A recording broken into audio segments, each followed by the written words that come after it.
Students, reading capital academy में आपका स्वागत है। मित्रों, आज हम पंचायती राज प्रणाली का अध्ययन करेंगे। पंचायती राज प्रणाली व्यवस्था संविधान के भाग 9 में अनुच्छेद 243 के खंड ए से ओ तक की गई है। हम पार्ट 1 पढ़ चुके हैं, आज पार्ट 2 पढ़ेंगे। पहला है ग्राम सभा।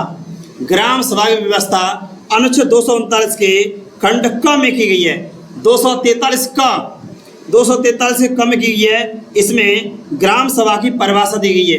किसी ग्राम या ग्रामों के निर्वाचन नामावली शामिल लोगों को ग्राम सभा की रचना होती है। क्या होता है? एक निर्वाचन नामावली होती है। इस ग्रामों के निर्वाचन नामावली में जो लोग शामिल होते हैं उनको मिलाकर के ग्राम सभा की रचना होती है।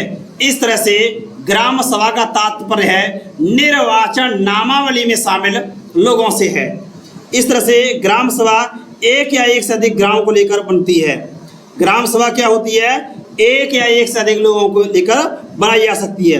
इसमें कम से कम 200 की जनसंख्या होना आवश्यक है। हालांकि यह राज्य सरकार का विषय है, तो इसका निर्धारण कौन करेगा? राज्य निर्धारण करेगा, क्योंकि पंचायती राज प्रणाली राज्य सूची का विषय है। इसकी एक वर्ष में कम से कम 2 बार बैठक होनी चाहिए। ग्राम सभा की देखा जाए तो एक वर्ष में कम से कम 2 बार बैठक होनी चाहिए और इसकी 15 दिन पहले सूचना दे दी जाती है। इस तरह से ग्राम सभा का अर्थ क्या है?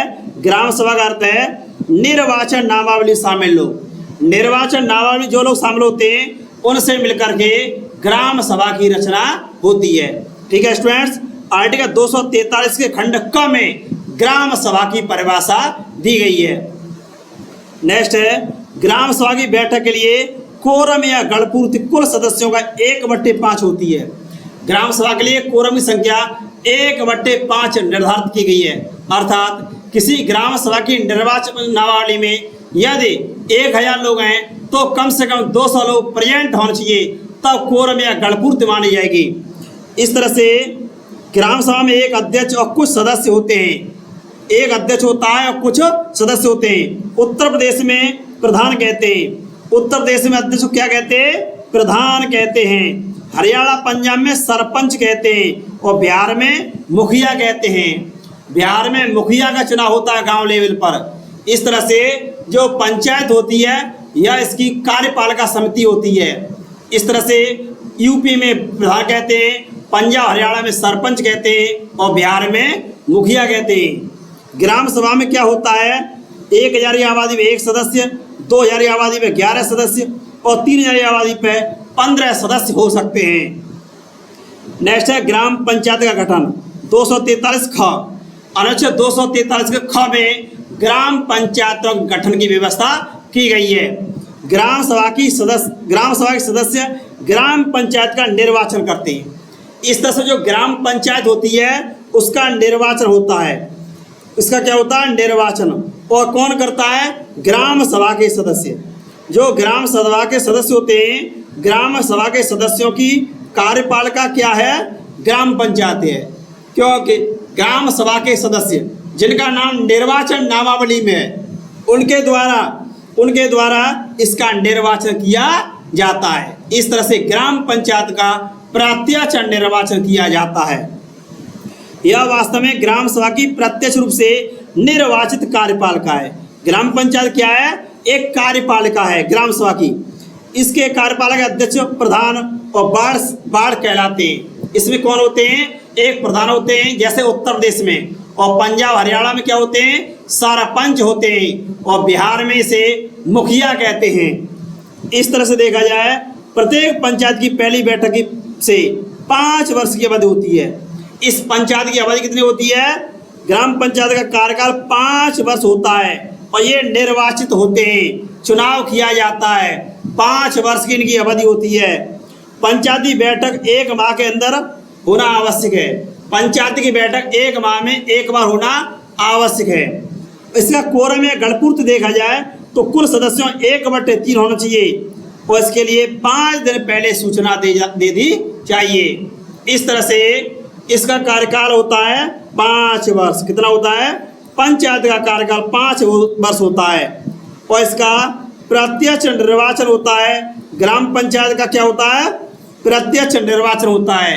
इसे उत्तर प्रदेश में प्रधान कहा जाता है। ठीक है स्टूडेंट्स, नेक्स्ट है पंचायत की संरचना देखा जाए तो पंचायतों को 73वें संविधान संशोधन के द्वारा त्रिस्तरीय बनाया गया है। अनुच्छेद 243 के ग में 243 के ग में पंचायतों की संरचना की व्यवस्था की गई है। क्या होता है, 73वें संविधान संशोधन द्वारा इसको त्रिस्तरीय बनाया गया। कैसा बनाया गया, त्रिस्तरीय। और इसके लिए किसने सिफारिश की थी, बलवंत राय मेहता समिति ने। बलवंत राय मेहता समिति ने पंचायतों को त्रिस्तरीय बनाने की सिफारिश की थी। इस तरह से 73वें संविधान संशोधन में पंचायतों त्रिस्तरीय ट्राई लेवल बनाया गया है, लेकिन व्यवस्था की गई है 20 लाख से कम आबादी वाले राज्यों में 2 स्तरीय बनाने की सिफारिश की गई है। जैसा कि अशोक मेहता समिति पंचायतों को 2 स्तरीय बनाने की सिफारिश करती है 1977 में, लेकिन बलवंत राय मेहता समिति 1957 में 3 स्तरीय त्रिस्तरीय बनाने की सिफारिश करती है। इससे क्या जाए, हालांकि राज्य सूची का विषय पंचायत क्या है, पंचायत राज्य सूची का विषय है। इसे कुछ राज्यों में 2 स्तरीय बनाया गया पता। ठीक है स्टूडेंट्स, कुछ राज्यों में 2 स्तरीय तो कुछ में त्रिस्तरीय बनाया गया है। कैसे देखेंगे, ये प्रधान होते हैं गांव लेवल पे, प्रधान देखे आपने, प्रधान होते हैं, मुखिया होते हैं। कई जगह आपने प्रधानपति भी शब्द सुना होगा। प्रधानपति या जनप्रतिनिधि के ये सहायक होते हैं। इस तरह से पंचायत क्या है, त्रिस्तरीय है। उत्तर प्रदेश में पंचायत त्रिस्तरीय है, लेकिन केरल में 1 स्तरीय है। केरल में पंचायत को 1 स्तरीय बनाया गया है। कितना, 1 स्तरीय। हरियाणा में 2 स्तरीय हरियाणा में है। और इसी तरह से उत्तर प्रदेश में देखा जाए, उत्तर प्रदेश में पंचायत के 3 लेवल हैं। पंचायत उत्तर प्रदेश में त्रिस्तरीय है और पश्चिमी बंगाल में 4 स्तरीय है। इस तरह से देखा जाए स्टूडेंट्स, जिला पंचायत, क्षेत्र पंचायत के जो पदाधिकारी होते हैं वह अप्रत्यक्ष रूप से निर्वाचित होते हैं। जो जिला पंचायत होती है, क्षेत्र पंचायत, उसके अप्रत्यक्ष रूप से, और ग्राम पंचायत होती है उसके प्रधान प्रत्यक्ष रूप से निर्वाचित होते हैं। इस तरह से हमारे बिहार के जो मुखिया होते हैं वह प्रत्यक्ष रूप से निर्वाचित होते हैं, और उत्तर प्रदेश में प्रधान प्रत्यक्ष रूप से निर्वाचित होते हैं, और पंजाब हरियाणा में सरपंच होते हैं। ठीक है स्टूडेंट्स, इस तरह से पंचायतों की संरचना 73वें संविधान संशोधन में त्रिस्तरीय बनाई गई है, लेकिन 20 लाख से कम आबादी वाले राज्यों में 2 स्तरीय बनाई गई है। हालांकि राज्य सूची का विषय है, जैसे केरल में मात्र 1 स्तरीय है। केरल में कैसी है, 1 स्तरीय। यदि स्टूडेंट्स वीडियो अच्छा लगा रहा हो तो चैनल को सब्सक्राइब कर लें और शेयर कर दें। नेक्स्ट देखेंगे स्थानों में आरक्षण 243 घ, इसे 243 डी भी कह सकते हैं। तो क्या है, पंचायतों में आरक्षण की प्रणाली भी अपनाई गई है। पंचायतों में 1/3 स्थान महिलाओं को आवंटित किए गए। 1/3 स्थान महिलाओं को आरक्षण दिया गया है, लेकिन बिहार में, मध्य प्रदेश में, उत्तराखंड में आधे स्थान अर्थात 50% सीटें बिहार में, इसी तरह से उत्तराखंड में, मध्य प्रदेश में 50% पंचायतों में आरक्षण महिलाओं को दे दिया गया है, जबकि 1/3 स्थान महिलाओं के लिए आरक्षण की व्यवस्था की गई थी। अनुसूचित जाति, अनुसूचित जनजाति को उनकी जनसंख्या के अनुपात में आरक्षण दिया गया है। जो SC ST वर्ग हैं उनको भी आरक्षण उनकी जनसंख्या के अनुपात में दिया गया है। साथ ही राज्य पर छोड़ दिया गया है कि राज्य चाहे तो OBC को आरक्षण दे सकता है, जैसे उत्तर प्रदेश में दिया गया है। राज्य चाहे तो OBC को आरक्षण दे सकता है। यह आरक्षण प्रत्येक चरण में, प्रत्येक स्तर पर रोटेशन के अनुसार बदलता रहता है। इस तरह से देखा जाए, ये आरक्षण कब तक लागू रहेगा, जब तक अनुच्छेद 334 में, आर्टिकल 334 में विधानसभा में, लोकसभा में आरक्षण कब तक रहेगा, इसका प्रावधान किया गया है। क्या होता है, SC ST वर्ग को विधानसभा में और लोकसभा में आरक्षण दिया गया है। ये आर्टिकल 330 के तहत और 332 के तहत दिया गया है, और 334 में प्रावधान किया गया है कि यह आरक्षण कब तक रहेगा, पहले ये 10 वर्ष की समय सीमा थी। कितने वर्ष? राजनीति में आरक्षण 10 वर्ष की समय सीमा थी। हालांकि राजनीति के आरक्षण 10 वर्ष सीमा थी, लेकिन शिक्षा में और नौकरियों में आरक्षण की कोई समय सीमा नहीं थी, क्योंकि इन वर्गों के विकास के लिए एक भागीदारी है, यह प्रतिनिधित्व है, रिप्रेजेंटेशन है, इसलिए ये हमेशा बना रहेगा। केवल राजनीति में 10 वर्ष दिया गया था। इस तरह से पंचायतों में अनुच्छेद 243 घ के तहत आरक्षण दिया गया है। 1/3 स्थान महिलाओं को आरक्षण दिए गए हैं। और इसी तरह से बिहार, मध्य प्रदेश, उत्तराखंड में आधी सीटें आरक्षित की गई हैं और अनुसूचित जाति जनजाति को आरक्षण दिया गया है। नेक्स्ट देखेंगे पंचायतों की अवधि 243 अंगा। तो पंचायत की अवधि कितनी होती है? तो शपथ ग्रहण की तिथि से 5 वर्ष होती है। पंचायत की अवधि कितनी है? पंचायतें 5 वर्ष के लिए निर्वाचित की जाती हैं और यदि पद खाली हो जाता है तो 6 महीने के अंदर निर्वाचित किया जाना चाहिए। पंचायतों का कार्यकाल 5 वर्ष होता है। ठीक है स्टूडेंट्स, और अगर 6 महीने के अंदर निर्वाचन कर लिया जाता है तो शेष समय काम करेंगी। नेक्स्ट देखेंगे स्टूडेंट्स, सदस्य के लिए अर्हता या योग्यता 243(6). तो सदस्य के लिए योग्यता क्या है? पंचायतों के लिए न्यूनतम 21 वर्ष का भारतीय नागरिक होना चाहिए। आप 21 वर्ष के भारतीय नागरिक हैं। साथ ही आपका निर्वाचन नामावली में नाम है, निर्वाचन नामावली। यदि आपका निर्वाचन नामावली में नाम शामिल है, 21 वर्ष के नागरिक हैं, तो पंचायतों के चुनाव में भाग ले सकते हैं, चाहे वह विधियों के द्वारा और राज्य कुछ कानून बनाता है, विधियां बनाता है, उसके अनुसार योग्य होना चाहिए। राज्य विधि द्वारा निर्धारित करता है। यदि निर्धारित का प्रश्न है तो उस अधिकारी को विनिश्चय करना होगा जो राज्य विधि द्वारा निर्धारित करे। पंचायत का कोई निर्वाचित सदस्य योग्य है या अयोग्य है, इसका निर्धारण कौन करेगा? यदि अयोग्यता का प्रश्न खड़ा होता है तो एक निर्धारित अधिकारी बनाया जाता है, वह निर्धारित करेगा।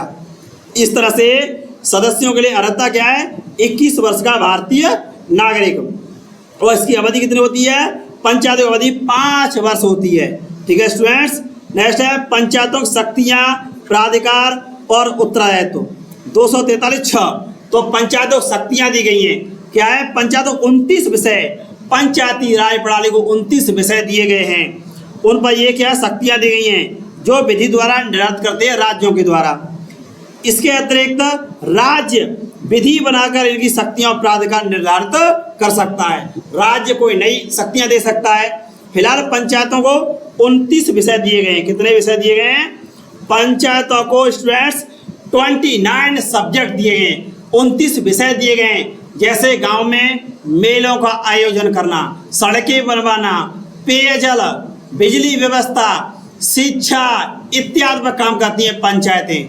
ये 29 सब्जेक्ट दिए गए पंचायतों, शक्तियां, प्राधिकार और उत्तरदायित्व। इस तरह से देखा जाए, यह सामाजिक न्याय के लिए योजना तैयार करती हैं, आर्थिक विकास के लिए कार्य करती हैं। यह अनुसूची 11 में 29 विषय पर कार्य करती हैं। अनुसूची 11 जो कि 73वें संविधान संशोधन द्वारा जोड़ी गई थी, 73वें संविधान संशोधन द्वारा जोड़ी गई थी। इसमें पंचायतों को 29 विषय दिए गए हैं। कितने विषय? 29 विषय दिए गए हैं। उस पर पंचायतें कार्य करती हैं, जैसे कृषि, भूमि विकास, भू संरक्षण, पशुपालन, पेयजल, सड़कें बनवाना। गांव में सड़कें कौन बनवाती है स्टूडेंट्स? पंचायतें गलियां पक्की करवाती हैं, नल लगवाती हैं। इस तरह से शिक्षा, मेला, स्वच्छता, सामाजिक वानिकी, कुआं तालाबों की सफाई, पंचायतों द्वारा कुआं तालाबों का निर्माण करवाया जाता है। इस तरह से पेयजल का कार्य पंचायत द्वारा किया जाता है। इस तरह से कुल मिलाकर के पंचायतों को 29 विषय दिए गए हैं। इन पर पंचायतें कार्य करती हैं। इस तरह से स्टूडेंट्स आज हमने पंचायती राज प्रणाली का अध्ययन किया। पंचायती राज प्रणाली को कितने विषय दिए गए हैं? पहले तो पंचायती राज प्रणाली राज्य सूची का विषय है। किसका है? राज्य सूची का विषय है। और इनको 29 विषय दिए गए हैं, 29 विषय दिए गए हैं। और 73वां संविधान संशोधन, 73वां संविधान संशोधन पंचायतों से संबंधित है। और संविधान अनुसूची 11, संविधान जो अनुसूची 11 है, ये अनुसूची 11 पंचायतों से संबंधित है। ठीक है स्टूडेंट्स, यदि वीडियो अच्छा लगा हो तो चैनल को सब्सक्राइब कर लें, शेयर करें, लाइक करें, कमेंट करें। धन्यवाद स्टूडेंट्स।